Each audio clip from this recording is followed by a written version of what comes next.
perbedaan itu nggak bisa dihindari karena tadi ada sudut pandang apa? Ada sudut pandang itu tidak bisa dihindari. Ini cerita yang nyata ya. Saya ulang lagi, senyata-nyatanya. Andaikan betul Rasulullah itu hanya kunut 1-2 kali, maka kalau menurut mazhab Syafi'i, apa salahnya melakukan sunnah terus-menerus meskipun Nabi itu melakukan hanya beberapa kali? Karena pertama sesuatu yang pernah dilakukan Nabi pasti akan menjadi sunnah yang terus-menerus. Nabi itu puasa Senin Kemis juga tidak selalu. Salah kalau ada orang bilang, Nabi malah takut kalau ibadah sunat dilakukan terus-menerus karena nanti takut dikira wajib. Itu masyhur dalam kaidah usul fikih. Tapi yang tidak kunut juga tidak salah karena ya tadi Nabi ya pernah kunut, Nabi juga pernah tidak kunut karena nabinya orang banyak. Kan bukan nabi kelompok tertentu, no? Jadi sederhana. Terus menyangkut ini dengerin betul sujud. Sujud itu banyak ulama yang mengatakan untuk sah itu harus melibatkan 7 anggota. Umirtu an asjuda ala sab'ati azumin al-jabha wal yaden warrubaten wal qadamen. Saya diperintahkan sujud itu melibatkan 7 anggota, yaitu jabha, yaden 2 tangan, 2 lutut, terus 2 qadamen. Tapi Imam Syafi'i ngendikan, andaikan ada pendapat yang mengatakan ukurannya cukup jabha, maka itu juga benar. Karena Nabi ketika sujud ngendikan sajadalaka wajhi wa sam'i wa basori. Ya Allah telah sujud ke engkau wajah saya, jabha saya. Nabi tidak menyebut tangan, tidak menyebut rubaten, tidak menyebut qadamen. Ini wajah dua wajah, ukurannya itu hanya jabha. Itu kayak iya, kayak enggak. Nah hal-hal seperti itu yang menjadikan ada ijtihad. Ijtihad itu satu pemikiran yang cara sudut pandang itu kayak iya, kayak enggak. Nah itu terus ada al-madhaibul arba'ah. Terus ketika implementasi di Indonesia, dulu Mbah Ahmad Dahlan juga ngaji Mbah Soleh Darat. Mbah Hasyim Asy'ari juga ngaji Mbah Soleh Darat. Ketika di Mekah sama-sama ngaji Syekh Khotib Minangkabau, sama-sama ngaji Syekh Mahfud Termas.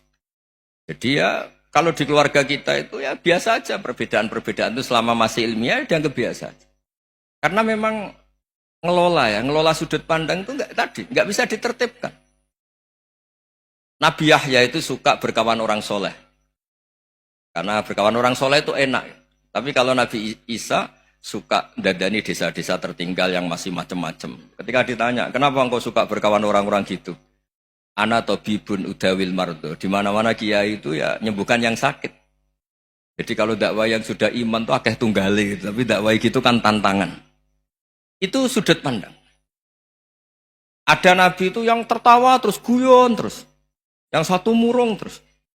Ya sama Nabi Isa dan Yahya kan satu angkatan. Mali aroka dohikan fakaan nama tak manumin makrillah. Kamu kok tertawa-tawa terus seakan-akan nggak ada adab saja. Yang satu tanya, Mali aroka abisan kaan nakata kena tumir rahmatillah. Wong kok murung terus, kok dunia orang rahmat ya. Nah anda ini orang hebat.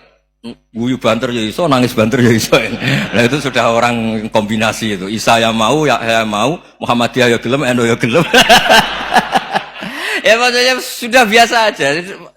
Karena tadi konstitusi NU yang mengatakan ibadah harus ikhlas karena Allah, Muhammadiyah juga sama harus ikhlas karena ya sudah kalau karena Allah sudah selesai kan. Yang menjadi masalah itu kan identitas untuk hadun nafsi untuk diri sendiri. Kalau kita ikhlas masalahnya apa? Coba masalahnya apa coba? Imam Syafi'i pernah di Masjid Abu Hanifah yang tidak kunut. Beliau enggak kunut. Ketika ditanya, "Lima ada taroktal kunut, ikroman di hadal madhab." Saya menghormati madhab ini. Jadi ya biasa. Sebaliknya juga sama. Orang-orang Hanafi kalau Imam Syafi'i kunut ya ikut kunut. Karena kalaupun Anda yakin itu tidak disyariatkan, kamu juga yakin itu tidak membatalkan apa? Sholat. Itu yang perlu dicatat. Kalau Anda tidak yakin sunat, kan tidak yakin kalau itu membatalkan sholat. Jadi sebetulnya kalau dianalisis secara keilmuan itu ya semuanya normal. Karena tadi Rasulullah itu al-bahrul muhit, Nabi itu lautan yang luas sekali. Orang akan mengambil air sesuai kapasitas masing-masing. Dan akan merasakan kualitas air juga sesuai kapasitas masing-masing. Orang yang sangat haus melihat air seteguk ini luar biasa. Tapi yang tidak haus mungkin melihat itu biasa-biasa saja. Jadi makanya saya mohonlah, sudahlah itu biasa saja, apalagi secara sanad ya sama, secara tradisi sama. Ya soal perbedaan tidak harus dengan NU, antara Muhammadiyah juga biasa beda. Mungkin di UI antar rektorat juga beda-beda. Yang satu suka dekat rektor, yang satu suka enggak. Monggo asal itu niatnya ikhlas. Terakhir saya beri cerita, ada sahabat ditanya, "Sifli wajah Rasulillah." Coba tolong saya ceritakan wajahnya Nabi kayak apa. Sahabat itu nangis senangis-nangisnya.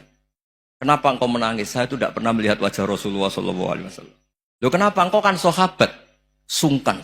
Sebagai bentuk penghormatan saya tidak berani melihat wajahnya. Sebagai bentuk penghormatan pada waktu Nabi, saya tidak berani sowan.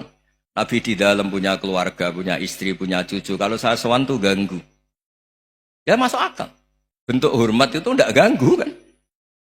Tapi ada orang-orang yang bentuk hormat, bentuk sayang itu sering datang ke majelis Nabi.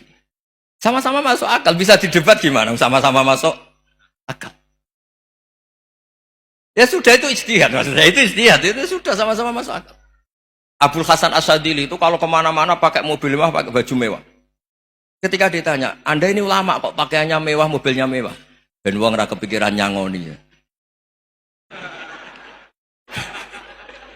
Nah, tapi nak kowe tawaduk melas terus dibalik numbalmu sakit. Ngono ra iso mulai ya ini.